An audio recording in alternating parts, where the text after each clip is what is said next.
pour répondre à nos questions aujourd'hui, j'ai le plaisir d'accueillir donc Nargis Mimouni. Bonjour Nargis. Il faut ouvrir les micros.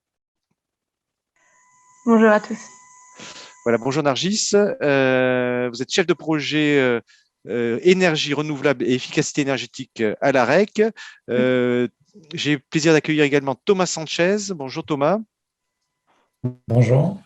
Voilà, vous êtes responsable investissement énergie, écologie et numérique en Île-de-France à la Banque des Territoires. Également avec nous Martha Marinelli. Bonjour Martha. Bonjour à toutes et à tous. Vous êtes chargée de mission bâtiment et stratégie territoriale à la DRIAT. C'est exactement, le terme a un petit peu évolué. Gérard Gallet. Bonjour Gérard. Bonjour, Gérald Gallet. Bonjour. Gérald Gallet. Alors, j'y arrive pas, hein, c'est pas grave, c'est pas grave. Excusez-moi, ça va nous porter. Gérald Gallet, vous êtes directeur général du SNESM.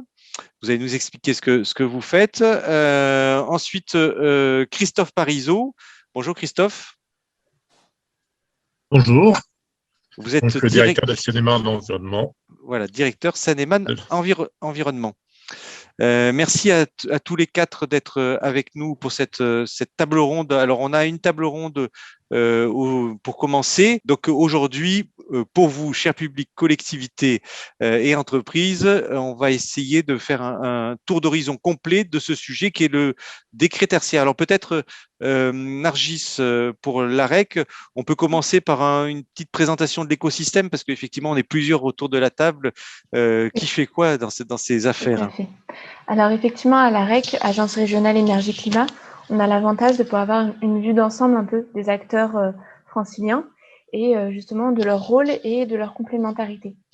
Donc, très rapidement, pour brosser un peu le paysage par rapport à la rénovation énergétique, il faut savoir que le parc bâti, ça représente 60% des consommations d'énergie et que sur ces 60%, il y a 28% des consommations qui concernent le parc tertiaire.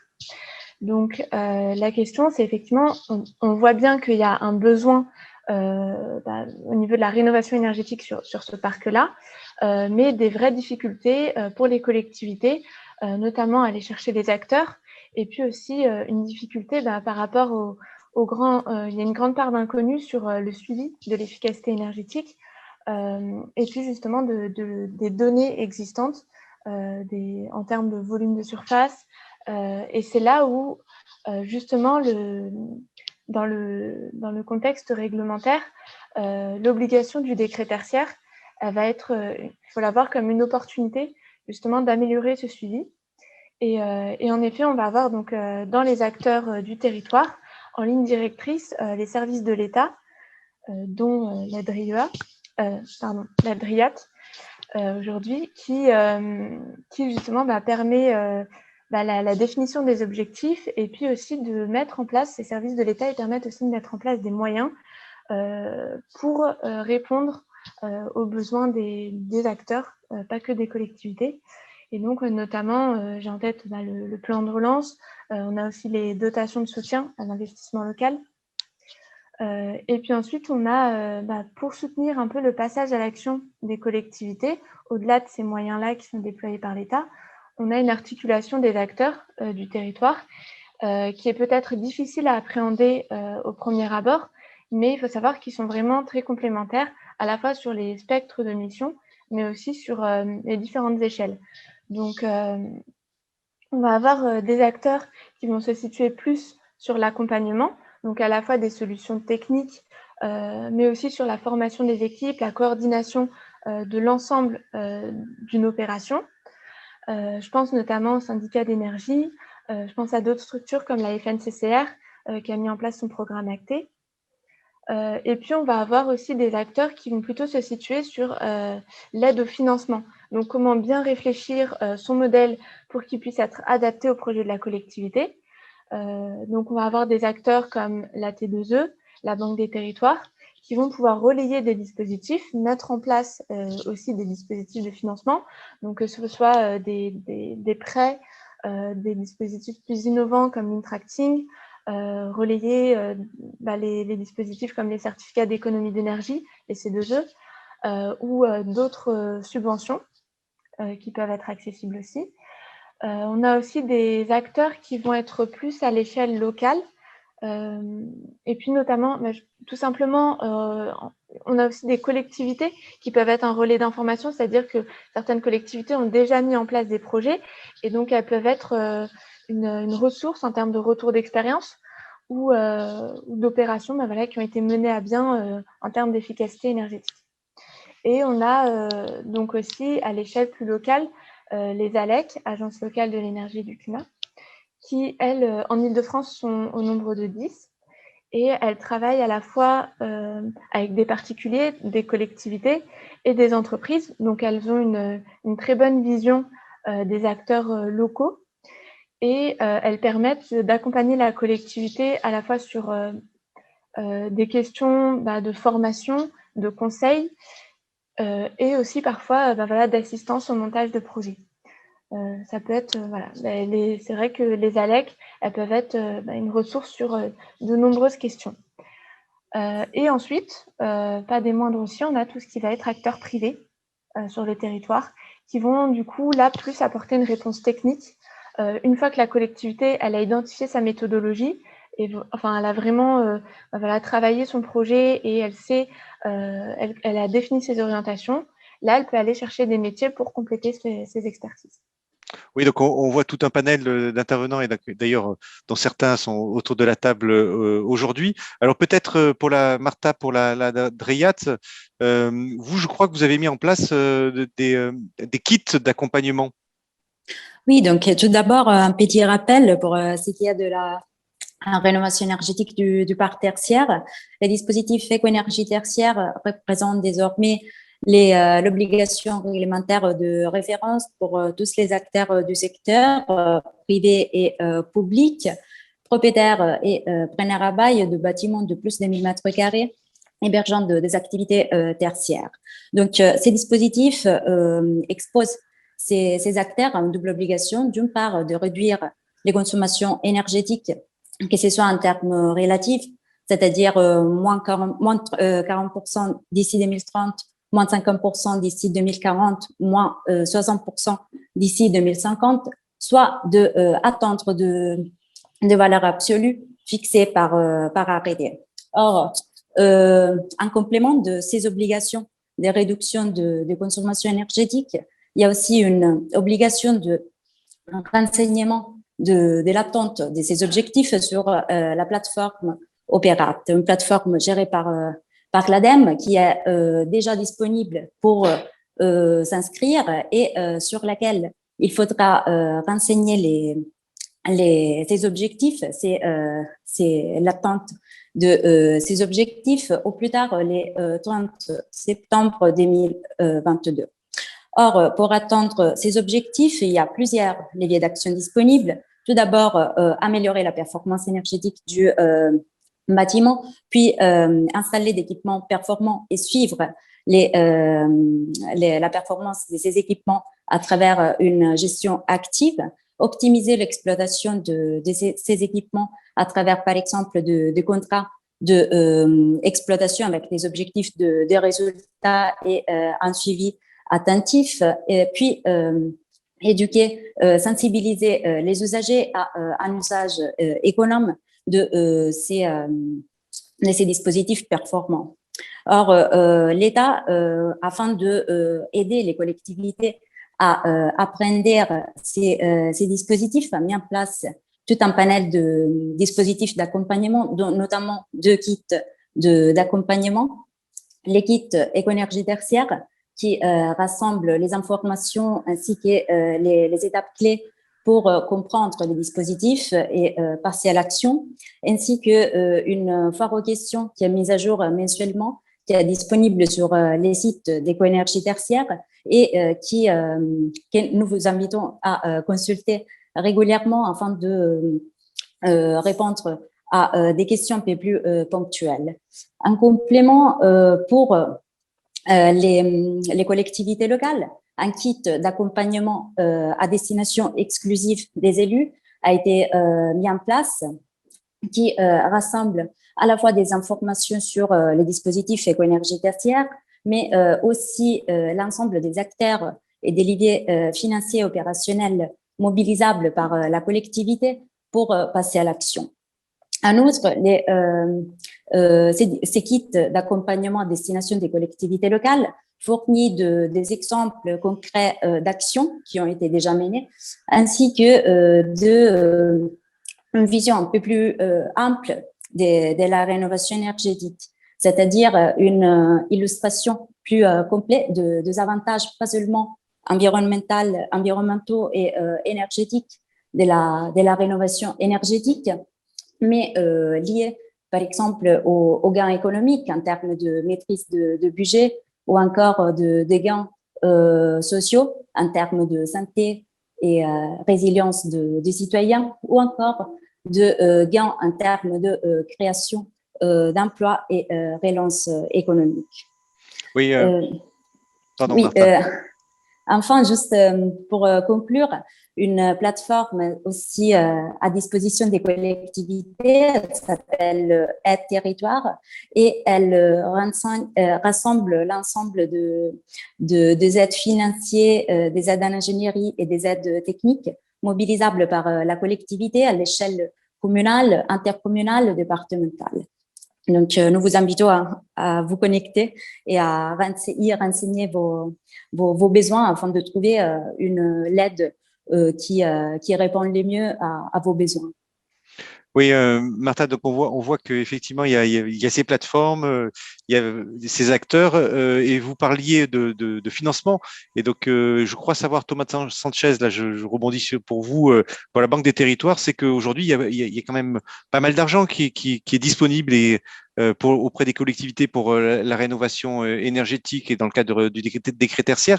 Mais c'est pas parce qu'il y a de l'argent aussi que les collectivités se mettent forcément en mouvement. C'est que c'est pas si simple que ça. Merci Xavier. Oui, absolument. En effet, pardon. Il y a de l'argent disponible pour accompagner les projets des collectivités sans limite d'une certaine manière. Aujourd'hui, la limite, c'est la quantité de projets, c'est pas l'argent disponible pour accompagner ces projets financièrement en prêt ou d'autres mécanismes financiers.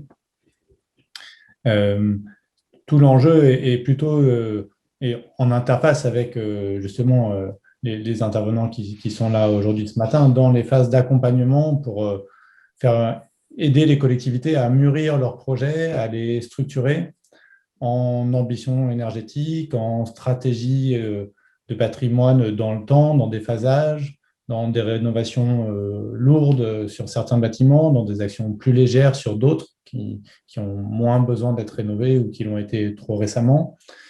Et c'est toute cette phase d'accompagnement. Alors, les dispositifs portés par les FNCCR, par exemple, sont un type d'accompagnement qui peut permettre aux collectivités de contribuer à structurer ces projets. Les syndicats d'énergie, Gérald Gallet, il reviendra sans doute, ont aussi des capacités d'accompagnement, par exemple pour leurs collectivités adhérentes. Nous-mêmes, côté Banque des Territoires, on peut aussi contribuer à financer. Alors nous, on n'apportera pas un accompagnement très technique, mais on peut contribuer à soutenir financièrement des phases d'études pour permettre de bien comprendre l'état de son patrimoine, de construire ses stratégies de patrimoine, une programmation des investissements, et en allant de plus en plus dans le détail des projets, y compris après sur la stratégie contractuelle et financière, sur la manière d'organiser la rénovation juridiquement et financièrement, et puis sur le financement des rénovations elles-mêmes. On y reviendra, j'imagine, carrément. Mais donc ces phases amont, elles sont vraiment importantes et au-delà des accompagnements qu'on peut apporter à chaque collectivité, il y a aussi des dynamiques collectives qui peuvent être vraiment intéressantes, qu'on voit émerger au travers des acteurs qui sont là, ou à l'échelle de PCI, des syndicats d'énergie ou des communautés d'agglo, de communes. On a des espaces de travail collectif qui peuvent être intéressants et qui peuvent même déboucher opérationnellement sur des dynamiques collectives ensuite. Oui, Gérald, puisque Thomas parlait de vous, Gérald Gallet, vous êtes le représentant du syndicat d'énergie.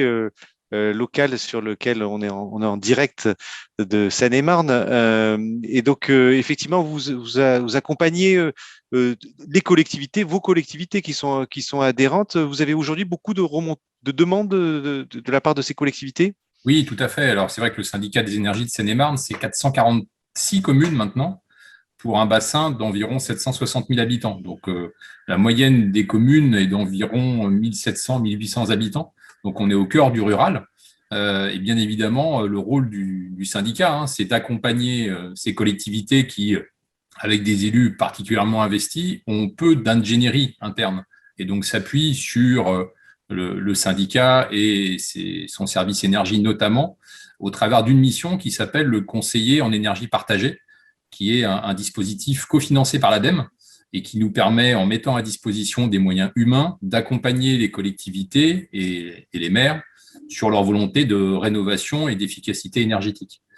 Ça prend plusieurs formes. D'abord, il y a deux maîtres mots, c'est la mutualisation et la massification. Mutualisation parce qu'on essaye de coordonner plusieurs projets dans les communes. Lorsqu'on a mis en place ce dispositif en 2015, et depuis 2015, on a d'ores et déjà accompagné 120 communes adhérentes et nous avons réalisé l'audit énergétique d'à peu près 500 bâtiments sur l'ensemble de ces communes. Alors, soit ça débouche effectivement sur la réalisation de travaux, mais ça implique pour les communes en question d'être accompagnées aussi sur les sources de financement et de cofinancement qu'elles peuvent obtenir, qui nous ont été rappelées par Madame Marinelli et puis par M. Sanchez. Donc, c'est des financements sous la forme de subventions de l'État au travers du plan de relance, mais aussi de la part de la région, parfois de l'ADEME, et puis des sources de cofinancement au travers des prêts à taux très réduits que la Banque des Territoires peut proposer.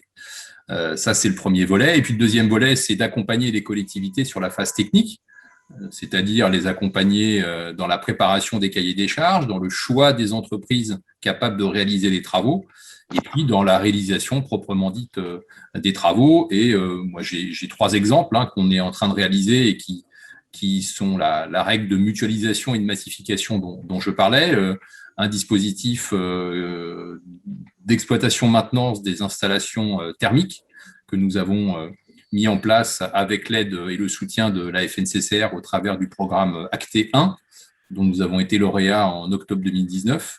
Un deuxième dispositif sur lequel on travaille avec l'ADEME, avec la signature prochaine d'un contrat d'objectif territorial sur lequel nous travaillons avec Christophe Parizeau et Seine-et-Marne Environnement, et qui va là accompagner les collectivités qui souhaitent développer des réseaux de chaleur alimentés en énergie renouvelable, et de faire en sorte que le fonds chaleur de l'ADEME Île-de-France n'aille pas sur les villes très urbanisées, mais n'oublie pas aussi les zones périurbaines et rurales.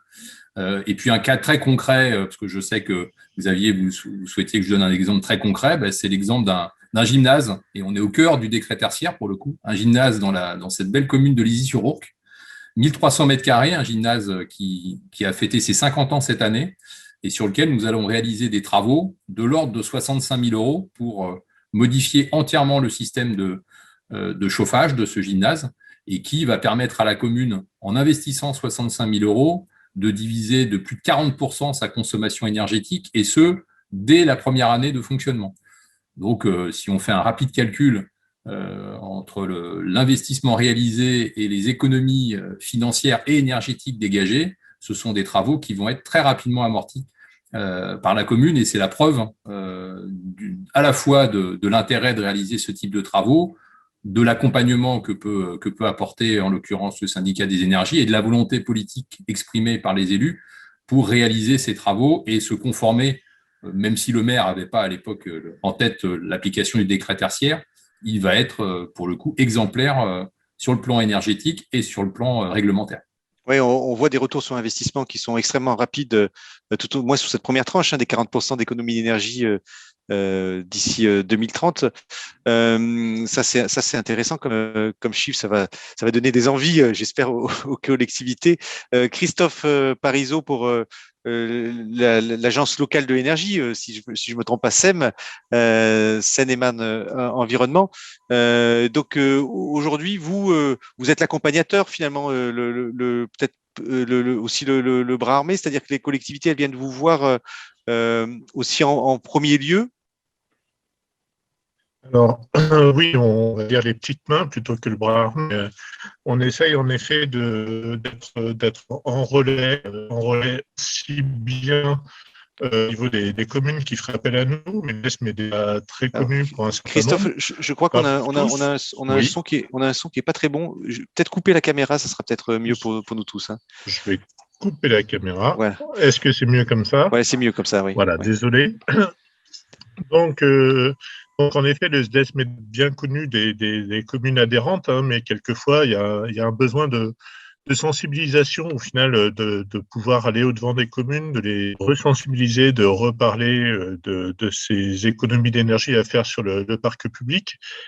Et par conséquent, nous, on va intervenir comme les petites mains avec nos délocalisations qui se font maintenant directement au sein des collectivités, au sein des EPCI, et de pouvoir comme ça renvoyer ensuite sur le pour travail affiné, voire même travailler en synergie avec le SDESM sur certaines opérations, comme le disait Gérald tout à l'heure, hein, sur le contrat d'objectif territorial notamment, où là, plus particulièrement, nous, on va s'occuper de la cible du tertiaire privé, puisque certes, il y a le parc communal, mais il y a aussi le parc privé et ça passe aussi par l'animation au sein des collectivités.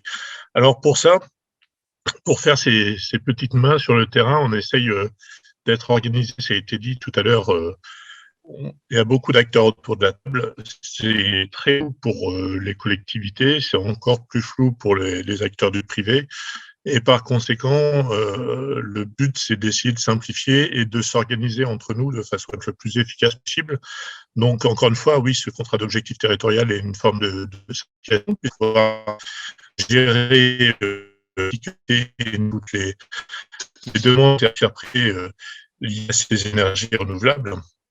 Mais il y a aussi tout un travail à faire aussi de simplification du côté des entreprises aussi. Et là, on mène avec notamment la Chambre de commerce et d'industrie et la Chambre des métiers de l'artisanat.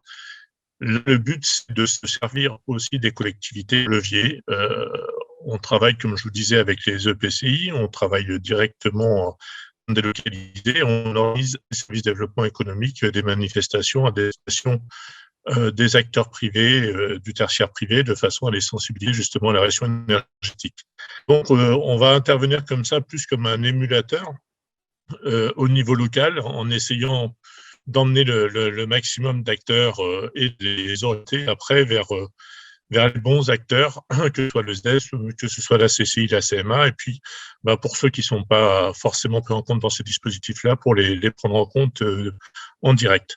Oui. Ça passe aussi par de la communication, juste pour en terminer, de la communication notamment au travers de la notée départementale de la transition énergétique, hein, pour laquelle on anime une newsletter dans laquelle on va faire percoler un certain nombre d'informations, que ce soit des projets, que ce soit des documents à destination des collectivités pour justement qu'ils puissent s'approprier la démarche et voir les auxquels ils veulent avoir droit. Donc, on se place vraiment sur cet aspect-là de facilitateur et d'acteur de terrain. Oui, on était. Merci. Vous avez un son qui est pas très très bon, mais on arrive à comprendre ce que vous dites, Christophe. Ce que j'en entends, Gérald, c'est que finalement on est sur un territoire particulier par rapport à celui où on était le trimestre dernier. Je parle à Nargis aussi parce qu'on était sur le quartier de la Défense. Et donc du coup, vous n'avez pas du tout la même structure de territoire. Et du coup, est-ce que les collectivités, quand elles veulent engager ce décret tertiaire, est-ce qu'elles veulent aussi embarquer les entreprises qui sont sur le territoire? Est-ce qu'elles ont cette réflexion-là? Ou elles disent, moi, je regarde mon parc et puis les entreprises, je les informe et puis elles se débrouilleront de leur côté. Est-ce qu'il y a un travail un peu commun et collectif? Alors, c'est vrai que les communes, et notamment les élus, sont assez rassurés de faire appel à à des entreprises qu'ils connaissent, a fortiori lorsque ce sont des artisans du territoire. J'en veux pour preuve la démarche que j'évoquais tout à l'heure, d'essayer de massifier, de mutualiser un marché d'exploitation maintenance des installations thermiques, donc des chaufferies ou la plupart du temps des chaudières de ces communes-là. Très souvent, ça va peut-être prêter à sourire, mais lorsqu'on a examiné, ça a été le cas pour une cinquantaine de nos communes et l'audit de 400 bâtiments pour ces audits thermiques, c'est qu'on s'est aperçu que très souvent, les élus n'avaient pas de contrat de maintenance de leur chaudière, ou avaient un contrat de maintenance qui était un contrat de maintenance de monsieur et madame tout le monde, donc avec le plombier chauffagiste du village ou de la commune voisine, avec entre 150 et 200 euros par an de facturation. Donc on a proposé, ce qui n'a pas été simple, à certaines communes de s'engager dans une démarche professionnelle et de professionnalisation de leur audit. Ça nous a amené à l'issue de cette démarche d'audit de 500 bâtiments et de 50 communes à lancer un groupement de commandes pour que les communes intéressées puissent avoir une exploitation, un exploitant et un mainteneur qualifié, capable d'entretenir leur système, de leur apporter des conseils sur l'évolution de ce système de chauffage éventuellement, de le rendre plus performant énergétiquement, de faire des économies financières aussi sur les consommations. Et malheureusement, on n'a pas eu autant de succès dans la phase opérationnelle, si je puis dire, que dans la phase d'audit, puisque seules 12 communes sur la quarantaine que nous avions prospecté nous ont rejoints sur ce groupement, et à peine 50 bâtiments sur plus de 400 qui avaient été audités vont être pris en charge par un exploitant que nous devrions choisir à l'issue d'une procédure de marché public à la fin de l'été. Voilà, donc c'est la difficulté aussi que nous avons aujourd'hui de sensibiliser les élus. Très peu aujourd'hui ont en tête le décret tertiaire. Ils se projettent rarement au-delà de leur mandat. Et même s'ils ont aujourd'hui quasiment tous une sensibilité sur la transition énergétique et surtout sur leur portefeuille, parce que le panier du maire, c'est un peu comme le panier de la ménagère, on y fait attention. Malgré cela, on a des difficultés à les convaincre de l'intérêt de s'engager dans des procédures de marché, parce qu'ils ont tendance à faire confiance à l'artisan présent très localement, alors qui peut être très compétent, mais qui peut être aussi malheureusement limité en termes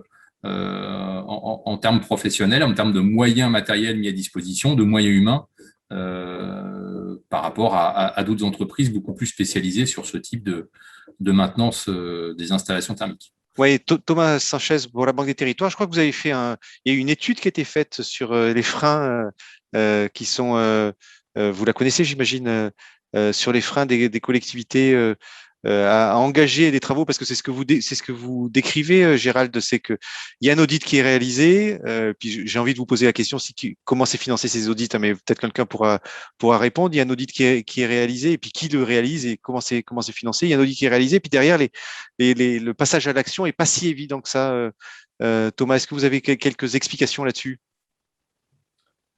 Oui, je ne vais pas m'apesantir, mais il y a effectivement des freins sur des perceptions, d'une part sur de la complexité, il y a des freins liés à des dépenses certaines pour des économies d'énergie qui sont parfois perçues comme incertaines. Donc il y a toutes sortes de raisons ou des enjeux de mise en transversalité aussi au sein des collectivités qui sont autant de freins au passage à l'action. Et puis, comme ça a été évoqué par M. Gallet à l'instant aussi, le fait que c'est pas toujours au top des priorités de l'agenda politique au niveau local. Et il y a parfois des priorités de plus court terme sur des choses plus visibles, qui sont des engagements au niveau local plus structurants que les enjeux d'amélioration énergétique du patrimoine. Donc il y a toutes sortes de raisons, chacune légitime ou avec une explication très rationnelle au fait que le passage à l'acte n'est pas si facile que ça.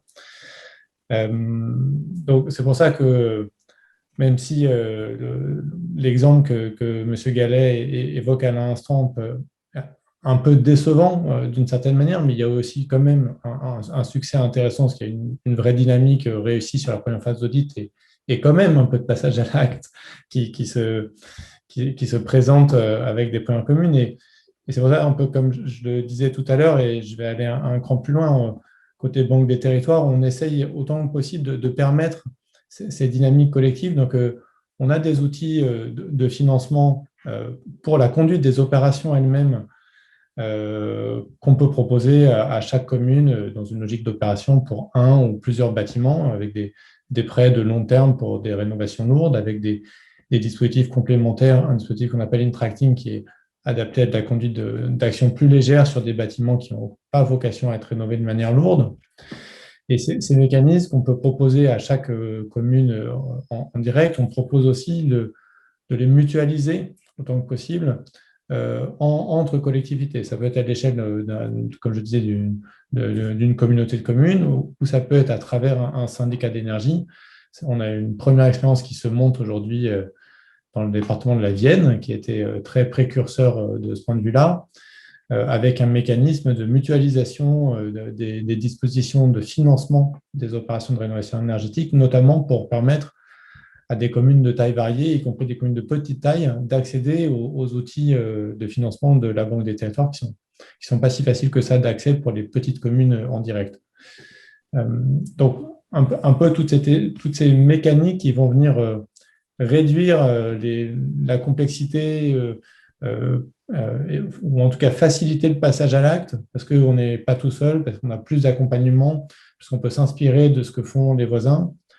C'est aussi l'idée des retours d'expérience qui sont proposés de plus en plus sur le site de la Banque des Territoires. Aujourd'hui, par exemple, on peut avoir le témoignage de la ville de Saint-Louis, dans le Grand Est, qui est la première ville à avoir fait un dispositif Intracting sur du patrimoine communal. Tous ces éléments peuvent permettre de mieux appréhender et de passer à l'action. Oui, parce que finalement, les financements sont là, les retours sur investissement sont rapides. Il y avait une question que je voulais vous poser, Martha, vous avez parlé tout à l'heure de réglementation. Sur Opérat, ça c'est peut-être on avait dit qu'on en parlerait, mais ou Nargis, hein, Opérat, ça a été repoussé parce que si j'avais bien compris, j'avais ça en tête, c'était que c'était pour septembre de cette année, puis c'était repoussé à septembre de l'année prochaine. Oui, exactement. Ouais. Les calendriers décalés d'un an. Ouais. Est-ce que c'est pas finalement on dit il faut se mettre en mouvement, il faut y aller, les collectivités elles commencent à agir et puis on repousse cette première séance. Est-ce que c'est pas un mauvais signe qui est donné sur ce décret?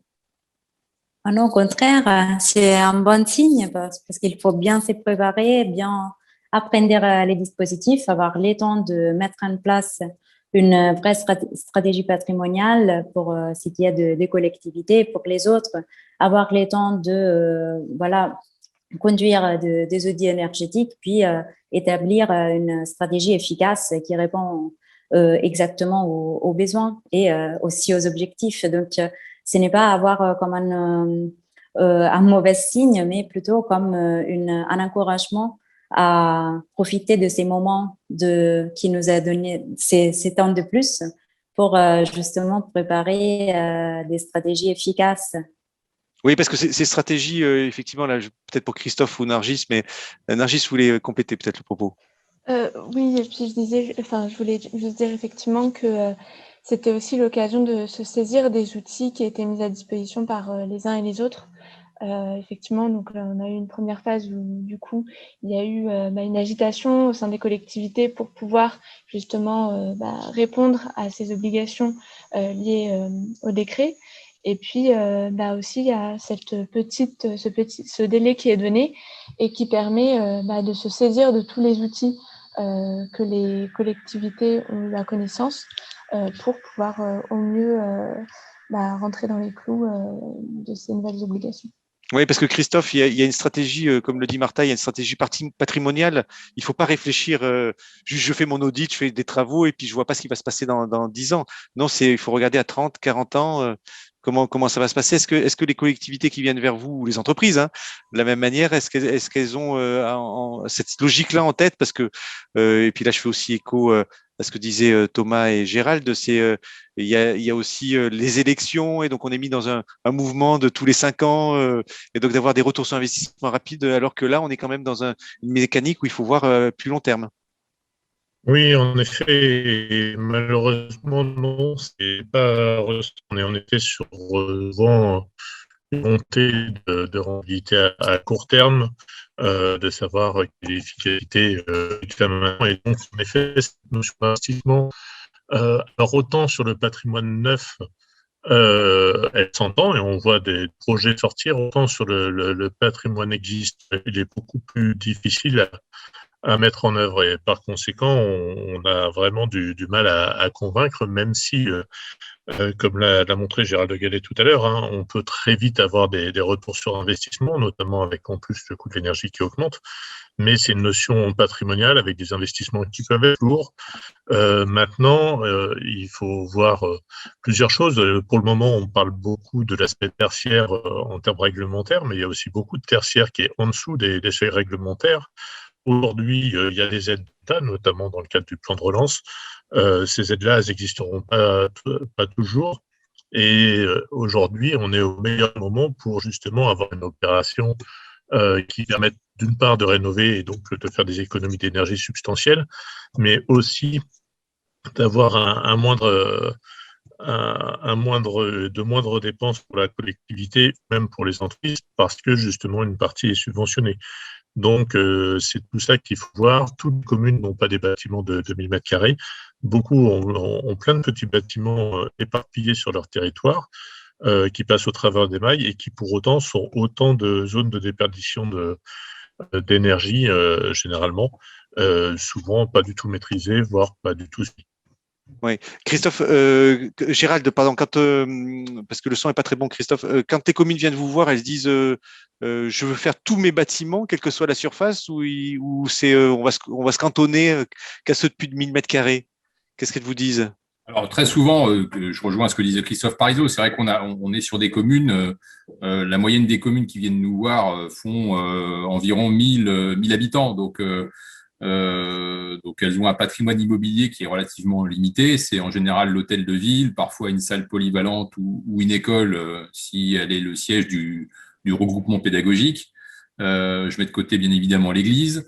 Donc, on est sur des bâtiments qui généralement font moins de 1000 mètres carrés. Mais ce qu'il faut savoir, parce qu'il nous arrive quand même d'accompagner des communes périurbaines, hein, d'une taille largement supérieure à 1000 ou 2000 habitants, dans le cadre de la mission de conseil en énergie partagée dont je parlais tout à l'heure, on fixe, nous, un cahier des charges, puisqu'on est sur des missions, des postes qui sont cofinancés par l'ADEME, donc on se doit aussi de répondre aux exigences de l'ADEME, comme Seine-et-Marne Environnement, hein, qui a aussi des conseillers en énergie partagée. Et donc, lorsqu'une commune vient nous voir et nous dit « je voudrais avoir un audit énergétique de mon école », on étudie déjà l'ensemble des factures énergétiques, mais de l'ensemble ou d'une très grande partie du patrimoine immobilier de la commune. Parce que entre l'expression du besoin du maire ou de l'adjoint au maire et la réalité des chiffres, parfois il est peut-être plus urgent de traiter la mairie, la salle polyvalente, et dans un second temps seulement l'école ou la cantine ou un gymnase, selon l'analyse que nous faisons des factures énergétiques. Voilà. Mais très souvent, il n'y a pas une logique globale. Effectivement, on n'est pas sur des communes qui peuvent avoir une volonté de mettre en place un schéma patrimonial de rénovation de leur bâtiment, hein. Sur ce type de commune, quand une commune va investir, j'ai le cas en tête d'une commune où on va intervenir pour remplacer la chaudière au fioul par par 2 chaudières biomasse. On est sur un projet à plus de 200 000 euros. C'est quasiment le projet du mandat. Ouais. Ça vous donne un petit peu la fourchette ou la capacité financière de ces communes, hein, qui font moins de 1000 habitants. Ouais. Voilà. Oui, donc le conseil qu'on pourrait donner, c'est avoir un audit un peu global, hein, sur l'ensemble du patrimoine, et parce que des fois, les gains peuvent être aussi sur d'autres types de bâtiments et qui vont aider aussi à rénover les bâtiments plus importants. On a une petite nouveauté d'ailleurs pour vous tous, un petit sondage pour le public. On est une centaine à nous écouter. Aujourd'hui, vous êtes une centaine à nous écouter. J'ai un petit sondage pour vous et je vais vous laisser voter aussi, chers conférenciers. Puis on va le commenter. On va commenter les résultats en direct. Ça, c'est une chose. Voilà. Je vous présente le sondage. Vous le voyez, ça s'est mis comme un pop-up à l'échelle. Alors, il y a 3 questions et puis on va voir votre niveau de connaissance, cher public. À l'échelle d'un parc, est-il possible de réallouer les écarts positifs, sites ayant dépassé l'objectif, aux sites qui ont des écarts négatifs? Alors, c'est vrai ou faux? Là, je vous laisse voter. Calcul des objectifs du décret tertiaire exclut la consommation des bornes de recharge électriques. Hein. Là, on parle d'IRVE, hein, infrastructure de recharge de véhicules électriques. Et puis, le dernier, c'est les piscines ne sont pas concernées par le décret tertiaire. Elle est un peu compliquée, celle-là. Elle est pas simple, mais on va voir ce que vous allez nous dire. Allez, on vous laisse 10 secondes pour voter. 9, 8, 7, 6, 5, 4, 3, 2, 1 et 0. Je mets fin au vote et puis je vous partage les résultats en direct. Vous voyez, vous les avez. Qu'est-ce qui veut les commenter? Alors, à l'échelle d'un parc, est-il possible de réallouer les écarts positifs d'un site ayant dépassé l'objectif aux sites qui ont des écarts négatifs? Est-ce que c'est vrai ou c'est faux? On peut faire des compensations. Est-ce qu'il y a quelqu'un qui veut répondre sur cette question? Il y en a un qui connaît la réponse? Gérald? Je sèche, désolé. Ah, il y a personne qui connaît la réponse? Mais moi, je l'avoue. Hein. Il y a personne qui connaît la réponse. Alors, on va faire la deuxième. Et puis, je vais vous donner la première réponse. La deuxième, le calcul des objectifs de décret tertiaire exclut la consommation des bornes de recharge.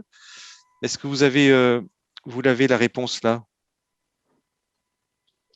Moi, je pense vrai. J'ai peur de me tromper, mais pour moi, c'est vrai. Effectivement, ça exclut la consommation des bornes de recharge. Eh ben, bravo, Nargis. Voilà, il fallait se lancer. C'est effectivement c'est vrai. La précédente réponse, c'est vrai aussi. Hein. Vous voyez, le public a voté vrai.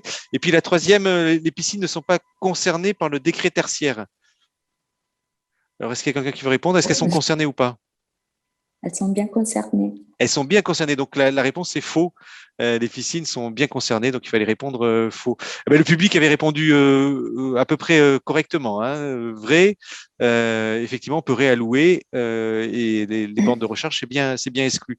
Quand on regarde la partie de 28, on regarde sur le territoire, là, c'est Nargis qui disait c'est 28% des consommations énergétiques, le bâtiment tertiaire sur le territoire. Est-ce qu'on a une idée de où est-ce que ça peut nous amener si on donne un peu des perspectives dans quelques années?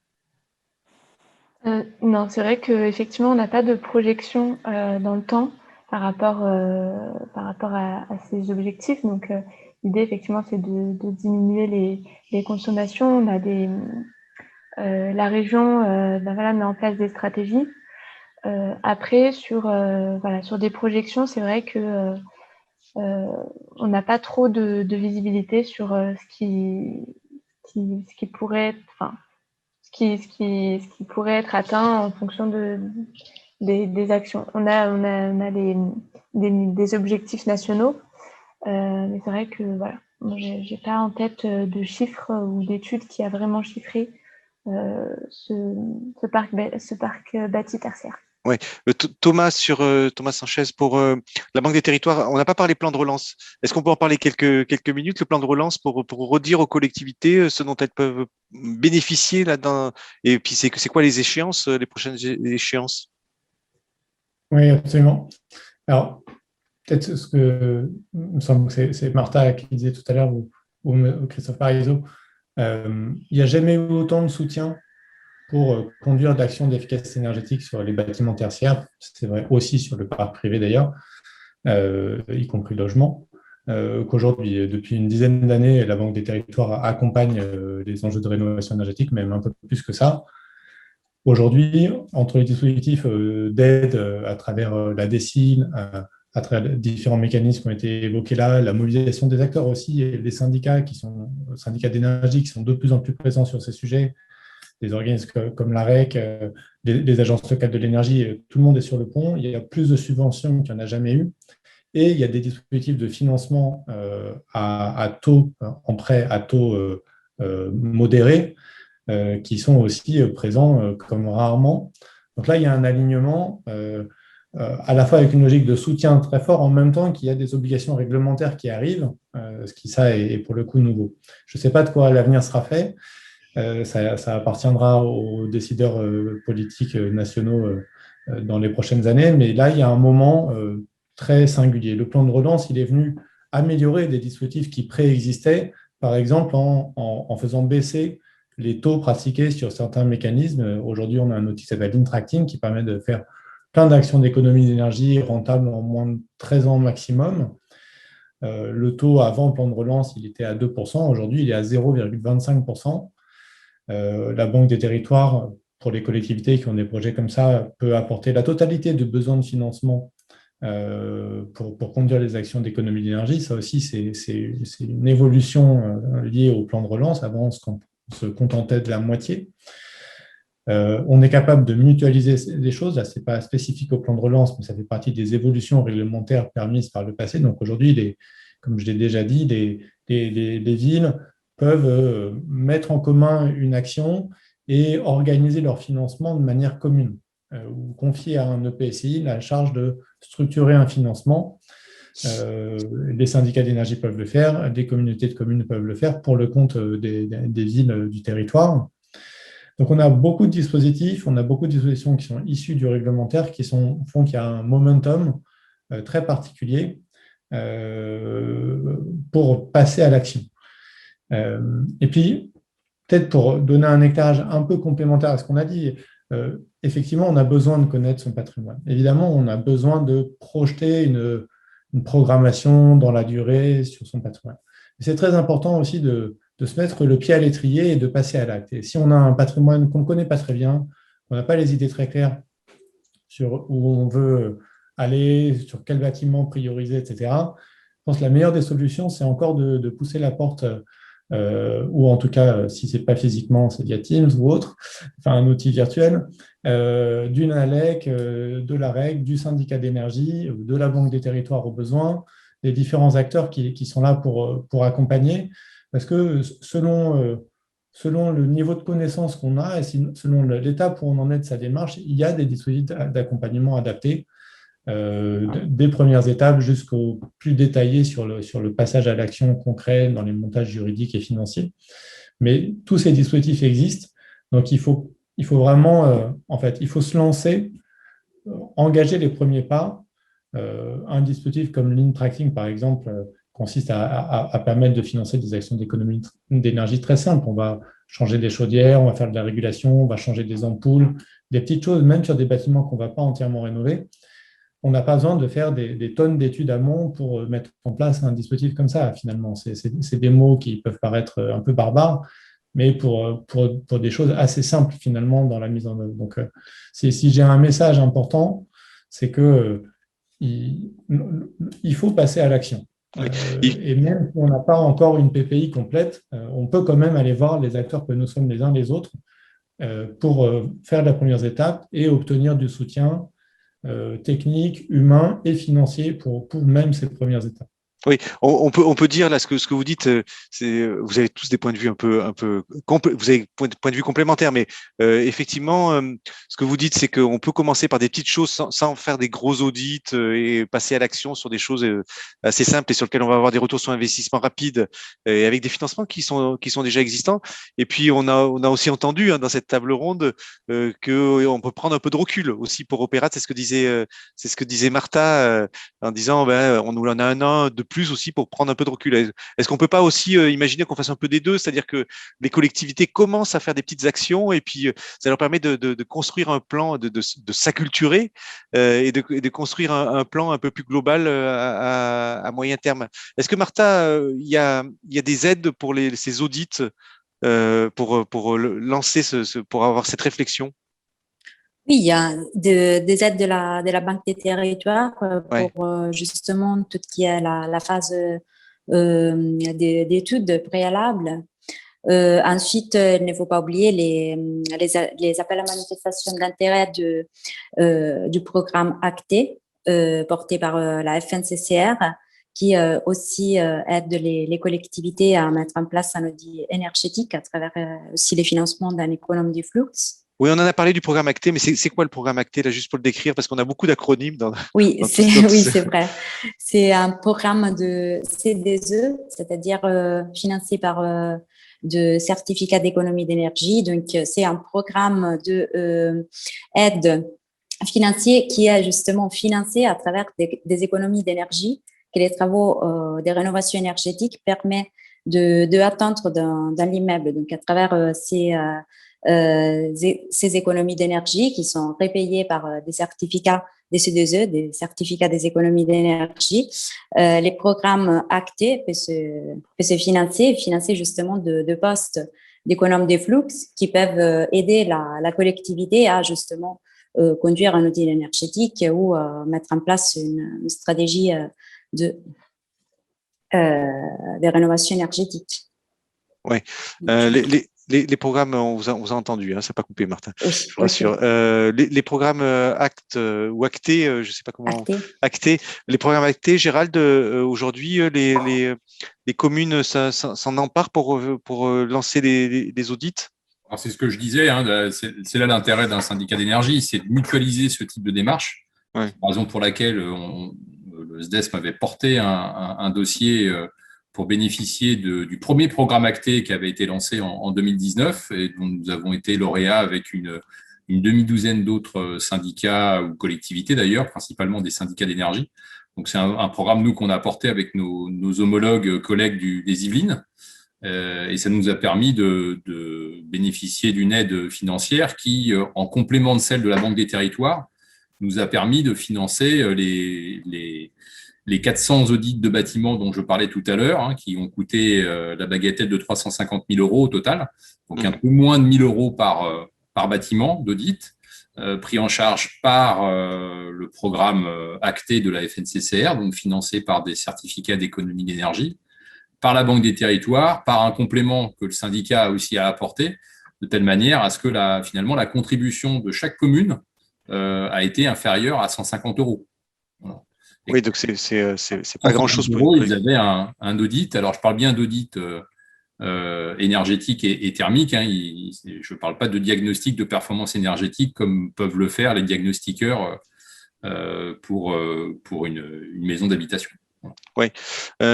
Christophe, on va essayer Christophe, voir si ça marche sur le son. Christophe, aujourd'hui, vous, sur l'agence locale de l'énergie, est-ce que vous faites aussi une partie d'études d'audit en amont?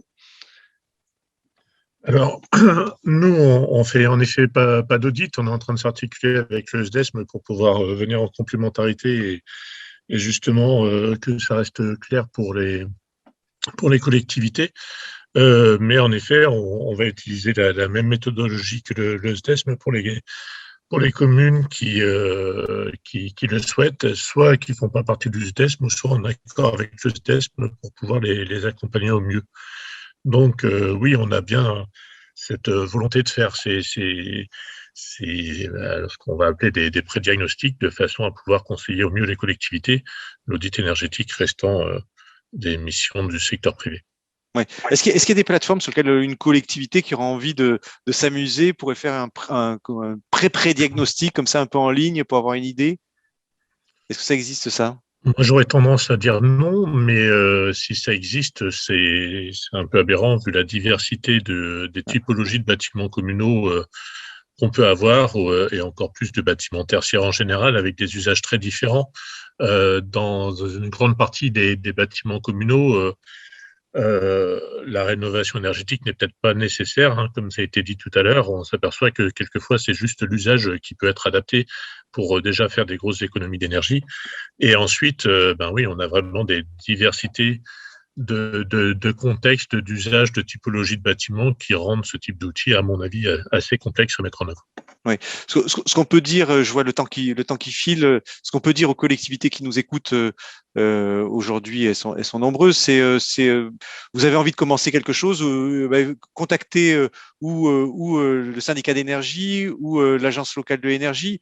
Et comme ça, vous pourrez initier un projet où vous allez voir la DREAT, où vous allez voir la Banque des Territoires, ou l'AREC. Enfin, vous pouvez aller voir une personne et qui va vous aider et vous flécher sur les personnes que vous devrez aller voir. Est-ce qu'on peut dire qu'elle peut contacter qui elle veut pour commencer? Parce que finalement, il y a toute une myriade. Ce que vous dites, il y a une myriade de dispositifs et c'est des fois compliqué pour les collectivités.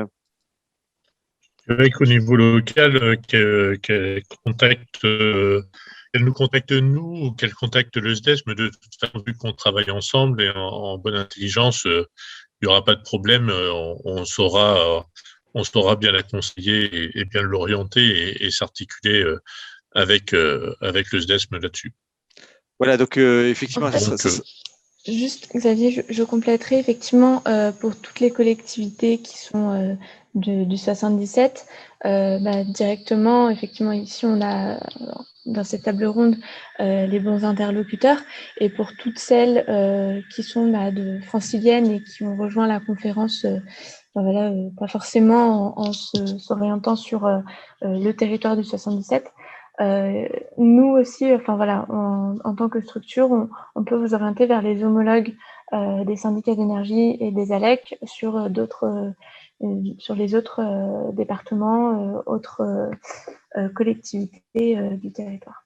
Oui, alors effectivement, vous n'êtes pas du territoire, vous pourrez contacter l'AREC pour effectivement savoir quel contact contacter. Il ne reste plus qu'à vous remercier, chers conférenciers. Merci à vous toutes et vous tous pour cette table ronde qui a permis de nous éclairer sur ce dispositif.